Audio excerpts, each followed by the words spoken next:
আমার প্রিয় ও স্নেহের 2026 সালের নতুন বছরের সপ্তম শ্রেণীর ছাত্রছাত্রী বন্ধুরা, আশা করি তোমার সবাই ভালো আছো।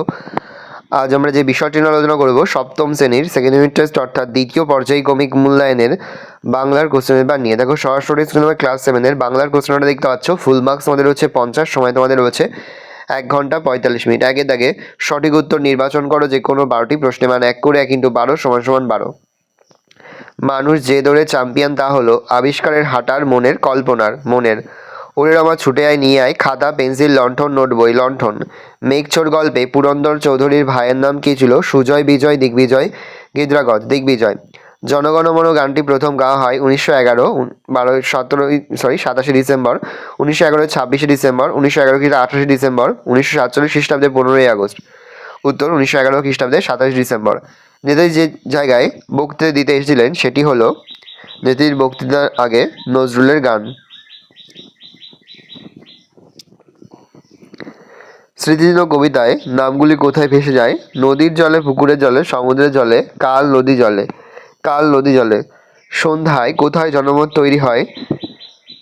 জোড়াদিঘির পাড়ে, বুড়ো বটতলায়, কোমরপাড়ায়, চণ্ডী মণ্ডপে। বুড়ো বটতলায়। শুদ্ধ বানানটি হবে আ তয়ময় দন্তস্বয় খদের ত। বর্ষামঙ্গল, আষাঢ়, অঘ্রাণ, শ্রাবণ মাস অনুষ্ঠিত হয় শ্রাবণ। কবি আত্রাই পদ্মা শিলাবতী নদীর ওপর বোটে করে ভেসে চলেছে আত্রাই। ত্রিদলের কবিতাটির উৎস ছাড়পত্র। ঘুম নেই মিঠে করা আবোল তাবোল। ঘুম নেই। সন্ধ্যা সেখানে জড়ো করে বহুমত, লোকমত, জনমত কোনটি নয়, জনমত। শ্রীজ্ঞান দীপঙ্কর যে দেশটিতে গিয়েছিলেন তিব্বত। দন্দুভি শব্দের অর্থ ঢাক। মেঘচোর গল্পে মেঘচোর হলেন পুরন্দর। দুয়ে দাগে সংক্ষেপে নিচের প্রশ্নগুলো দেওয়া যে কোনো 12টি। নোট বই পড়লে কী কী জানা যায়? নোট বই পড়লে ফড়িংয়ের কটা ঠ্যাং? আরশোলা কী কী খায়? হাতে আঠা লাগলে চটচট করে কেন? কাতুকুতু দিলে গরু ছটফট করে কেন? ইত্যাদি জানা যায়।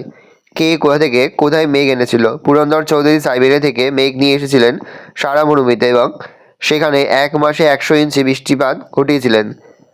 থিওসফিক্যাল কলেজের অধ্যক্ষের নামটি? থিওসফিক্যাল কলেজের অধ্যক্ষের নাম ছিল জেমস এইচ কাজিন্স। কালস্রোতে ধৌত নাম নিত্য সমুজ্জ্বল। এখানে কাদের নাম সম্পর্কে এরূপ কথা বলা হয়েছে? যারা নিজেদের কাজের মধ্যে দিয়ে মানুষের মনকে জয় করতে পেরেছেন তাদের সম্পর্কে কথা বলা হয়েছে। গ্রামের পাশের মজা নদী কী করে? গ্রামের পাশের মজা নদী বর্ষায় বিদ্রোহ করে। যে চাবি দিয়ে টিয়ামগকে চালু করেছে সেটা আসলে কি? যে চাবি দিয়ে টিয়ামগকে চালু করেছে সেটা আসলে ছিল সোনাটিয়ার মামনির সিঁদুর কাঠি। জাদুকর সোনাটিয়াকে কি দিয়েছিল? মাকু গল্পে জাদুকর সোনাটিয়াকে 2টো সাদা খরগোশের বাচ্চা দিয়েছিল। যৌগিক শব্দ কাকে বলে? কচুরিপানা একটি জলজ উদ্ভিদ। এখানে জলজ শব্দটি বিশ্লেষণ করে পায় জলে যা জন্মায়। জলজ শব্দটি দ্বারা আর অন্য কোনো বিশেষ অর্থ বোঝায় না। এর ব্যুৎপত্তিগত অর্থ প্রচলিত অর্থের মধ্যেও পার্থক্য নেই। এই ধরনের শব্দকে যৌগিক শব্দ বলে। বাংলা ভাষায় যৌগিক শব্দের সংখ্যাই সবচেয়ে বেশি। রূঢ় শব্দ কাকে বলে? উদাহরণ দাও। যেসব শব্দের প্রচলিত অর্থের সঙ্গে ব্যুৎপত্তিগত অর্থের কোনো সম্পর্ক নেই তাদের রূঢ় শব্দ বলে, যেমন মণ্ডপ, প্রবীণ, হরিণ প্রভৃতি। হাতির ওজন কত? তার গতিবেগ কত? হাতির ওজন 7000 পাউন্ড, তার গতিবেগ ঘন্টায় 25 মাইল।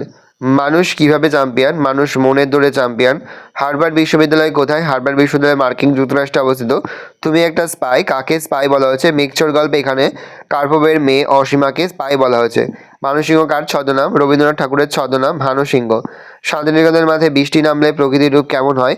শান্তিনিকেতনে বৃষ্টি নামলে তার ছায়ায় আকাশের আলো করুণ হয়ে আসে, ঘাসে পুলক লাগে, গাছগুলো কথা বলতে চায়।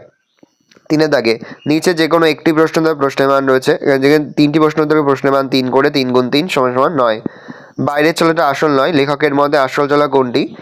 লেখকের মধ্যে মানুষের প্রকৃতি চলা তার মানভূমির মধ্যে মানুষের মনের গতিবেগ আলোর গতিবেগ সম্পন্ন। এই তীব্র গতিবেগ সম্পন্ন মনকে সঙ্গে নিয়েই মানুষ বিভিন্ন দিকে তার পদচালনা করেছে, অজানাকে জানতে পেরেছে।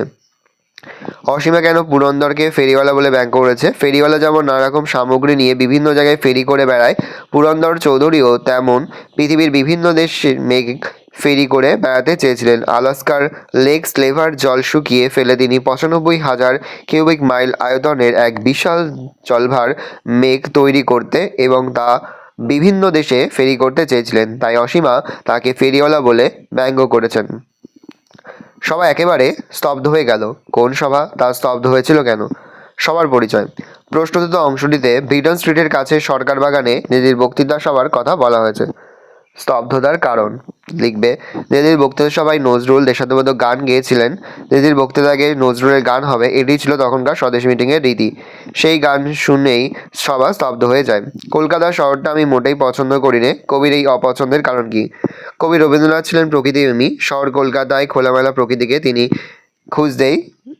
খুঁজে পেতেন না। কলকাতায় থাকলে রবীন্দ্রনাথের মনে হতো যেন ইট কাঠের একটা মস্ত যৌধ তাকে একেবারে গিলে ফেলেছে। কলকাতা শহরের বর্ষার রূপকে কবি একেবারেই পছন্দ করতেন না। কলকাতার বর্ষার মধ্যে বর্ষার গান, তার নৃত্যময় রূপ, সবুজের বিস্তার কোনো কিছুই নেই। তাই সব মিলে কলকাতা শহরটাকে রবীন্দ্রনাথের একেবারে পছন্দ করতেন না। এটা কিন্তু প্রমাণিত সত্য। এখানে কোন সত্যের কথা বলা হচ্ছে? পুরন্দর অসীমাকে জানিয়েছিলেন যে 10 লক্ষ বছরেরও আগে পৃথিবীর উত্তাপ একবার কমে গিয়েছিল। প্রতি 10-15 বছর পর পৃথিবীর উত্তাপ বাড়ে কমে। একবার পৃথিবীর উত্তাপ 3 থেকে 4 ডিগ্রি ফারেনহাইট কমে গিয়েছিল। এর ফলে গোটা উত্তর আমেরিকা বরফে ঢেকে গিয়েছিল। কোথাও কোথাও 1000 ফুট উচ্চতা পর্যন্ত বরফ জমে গিয়েছিল। প্রশ্নোত্তর অংশে এই সত্যের কথাই বলা হয়েছে। ছাড়া থাকে নিচে যে কোনো একটি প্রশ্ন দেওয়া, এখানে 3টি হবে, যে কোনো 3টি প্রশ্ন দেওয়া, প্রশ্নের মান 3 করে 3 গুণ 3 = 9। কাল থেকে মনে লেগে আছে খটকা। কবিকে কোন বিষয়ে তার মনে খটকা লেগে আছে? প্রশ্ন উল্লেখিত অংশটির কবি হলেন সুকুমার রায়। খটকা লাগার বিষয়: আগের দিন থেকে কবির তথা কথকের মনে এই খটকা লেগে আছে যে ঝোলগার ঘুষে দেয়, সাবানে না পটকায়।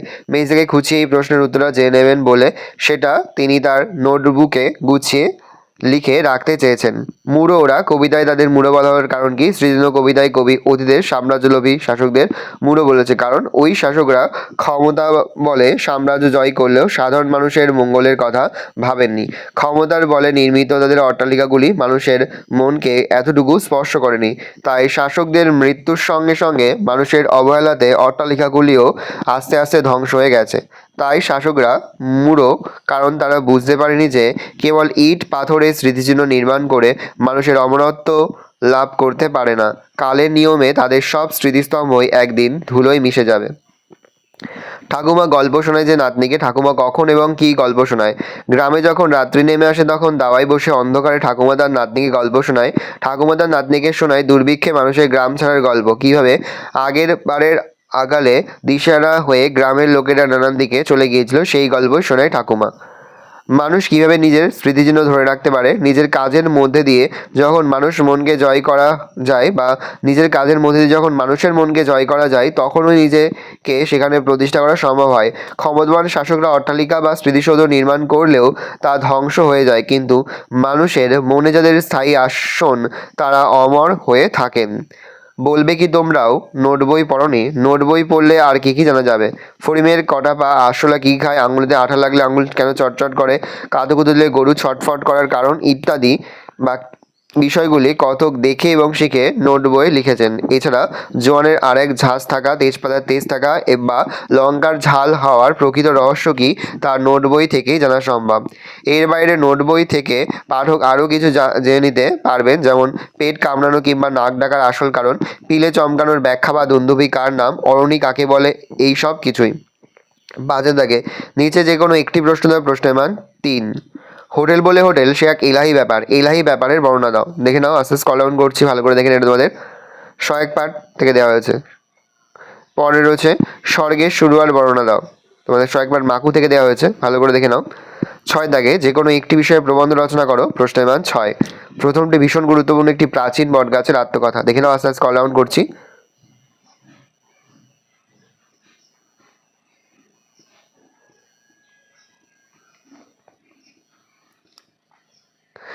নেক্সট আমাদের রয়েছে পরিবেশের ভারসাম্য রক্ষায় ছাত্রছাত্রীদের ভূমিকা। দেখে নাও,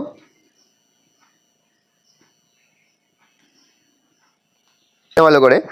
পরে রয়েছে তোমাদের দেশ ভ্রমণের উপযোগিতা, ভালো করে দেখে নাও, আস্তে আস্তে স্ক্রল ডাউন করছি।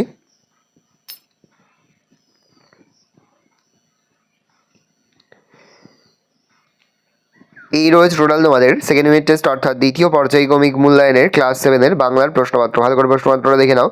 আশা করি ভিডিওটা ভালো লেগেছে। ভিডিওটা ভালো লাগলে ভিডিওকে লাইক করে দিন, আমার নতুন হওয়া তাহলে সাবস্ক্রাইব প্রেস করে পাশে বেল আইকন প্রেস করে নতুন কোনো ভিডিও আপলোড করি সবার ফার্স্ট নোটিফিকেশন তোমরা পেয়ে যাও। আর এই ভিডিওটি তোমার বন্ধু বান্ধবী আত্মীয় স্বজন সবার মধ্যে কিন্তু অনেক অনেক শেয়ার করে দিতে পারছো। ক্লাস 7-এ পড়ছে। আমরা কিন্তু ইতিমধ্যে ক্লাস 7-এর প্রতিটি বিষয়েরই কিন্তু সিলেবাস, প্রশ্নকার এবং নমুনা প্রশ্নপত্র কিন্তু আপলোড করে এখনো পর্যন্ত সেই ভিডিওগুলো না দেখে থাকো, ভিডিওগুলো কিন্তু তাড়াতাড়ি দেখো। তোমাদের সকলকে জানাই আগাম পরীক্ষার অনেক অনেক শুভেচ্ছা এবং অভিনন্দন। আশা করি সকলের পরীক্ষায় খুব ভালো হবে।